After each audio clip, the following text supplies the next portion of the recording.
अहम खबर देंगे आपको। कराची से नस्ला टावर सरकारी तहवील में लेने का आज आखिरी दिन है। नस्ला टावर से तमाम खानदान मुंतकिल हो चुके हैं। इस हवाले से मजीद तफसीलात जानेंगे। हमारे नुमाइंदे अमजद कायम खानी हमारे साथ मौजूद हैं।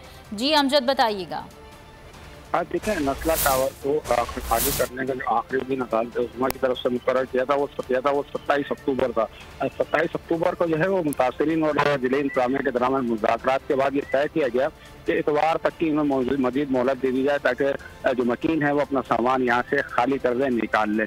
तकरीबन जो नस्ला टावर के मकीन हैं वो यहाँ से छोड़ कर जा चुके हैं। नस्ला टावर मुकम्मल तौर पर खाली हो गया है, लेकिन जो मकीनों का सामान है अब तक जो है वो इमारत के अंदर, फ्लैटों के अंदर मौजूद है। वजह ये बताई जा रही है कि नस्ला टावर की चूंकि बिजली मुनक़ता है, इसकी बाइस जो है वो नहीं कर रहे हैं, जिसके बाइस जो भारी सामान, जो फर्नीचर है वो मुंतकिल करने में मुश्किलात का सामना है। असिस्टेंट कमिश्नर फिरोजाबाद ने ये यकीन दहानी कराई थी मीडिया के सामने कि जो मुतासिरीन हैं उनको नस्ला टावर खाली करने में जो मुमकिन मदद होगी वो फराहम की जाएगी, लेकिन इंतजामिया की जानिब से इस हवाले से कोई रद्द अमल देखने में नहीं आ रहा। जबकि मुतासिरीन ने जो है इंतजामिया से दरख्वास्त की थी कि मखसूस अरसे के लिए नस्ला टावर की बिजली बहुत शुक्रिया अमजद कायम खानी अपडेट करने के लिए।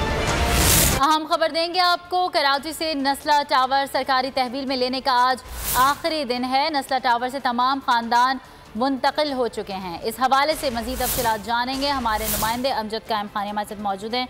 जी अमजद, बताइएगा। हाँ देखिए, नस्ला टावर को खाली करने का जो आखिरी दिन अदालत उस्मा की तरफ से मुकर्रर किया था वो 27 अक्टूबर था।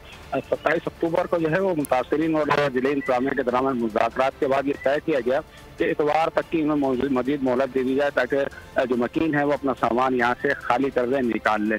तकरीबन जो नस्ला टावर के मकीन हैं वो यहाँ से छोड़ कर जा चुके हैं। नस्ला टावर मुकम्मल तौर पर खाली हो गया है, लेकिन जो मकीनों का सामान है अब तक जो है वो इमारत के अंदर, फ्लैटों के अंदर मौजूद है। वजह ये बताई जा रही है कि नस्ला टावर की चूंकि बिजली मुनक़ता है, इसकी बाइस जो है वो नहीं कर रहे हैं, जिसके बाइस जो भारी सामान, जो फर्नीचर है वो मुंतकिल करने में मुश्किलात का सामना है। असिस्टेंट कमिश्नर फिरोजाबाद ने ये यकीन दहानी कराई थी मीडिया के सामने कि जो मुतासिरीन हैं उनको नस्ला टावर खाली करने में जो मुमकिन मदद होगी वो फराहम की जाएगी, लेकिन इंतजामिया की जानिब से इस हवाले से कोई रद्द अमल देखने में नहीं आ रहा। जबकि मुतासिरीन ने जो है इंतजामिया से दरख्वास्त की थी कि मखसूस अरसे के लिए नस्ला टावर की बिजली बहुत शुक्रिया अमजद कायम खानी अपडेट करने के लिए।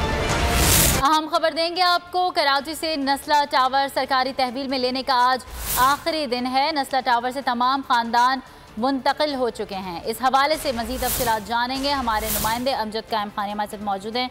जी अमजद, बताइएगा। हाँ देखिए, नस्ला टावर को खाली करने का जो आखिरी दिन अदालत उस्मा की तरफ से मुकर्रर किया था वो 27 अक्टूबर था। 27 अक्टूबर को जो है वो मुतासरीन और जिले इंतजामिया के दरमियान मुज़ाकरात के बाद ये तय किया गया कि इतवार तक की इन्हें मजीद मोहलत दे दी जाए ताकि जो मकीन है वो अपना सामान यहाँ से खाली कर दे, निकाल ले। तकरीबन जो नस्ला टावर के मकीन हैं वो यहाँ से छोड़ कर जा चुके हैं। नस्ला टावर मुकम्मल तौर पर खाली हो गया है, लेकिन जो मकीनों का सामान है अब तक जो है वो इमारत के अंदर, फ्लैटों के अंदर मौजूद है। वजह ये बताई जा रही है कि नस्ला टावर की चूंकि बिजली मुनक़ता है, इसकी बाइस जो है वो नहीं कर रहे हैं, जिसके बाइस जो भारी सामान, जो फर्नीचर है वो मुंतकिल करने में मुश्किलात का सामना है। असिस्टेंट कमिश्नर फिरोजाबाद ने ये यकीन दहानी कराई थी मीडिया के सामने कि जो मुतासिरीन हैं उनको नस्ला टावर खाली करने में जो मुमकिन मदद होगी वो फराहम की जाएगी, लेकिन इंतजामिया की जानिब से इस हवाले से कोई रद्द अमल देखने में नहीं आ रहा। जबकि मुतासिरीन ने जो है इंतजामिया से दरख्वास्त की थी कि मखसूस अरसे के लिए नस्ला टावर की बिजली बहुत शुक्रिया अमजद कायम खानी अपडेट करने के लिए। सब्सक्राइब करें और बेल दबाएं ताकि कोई खबर रह न जाए।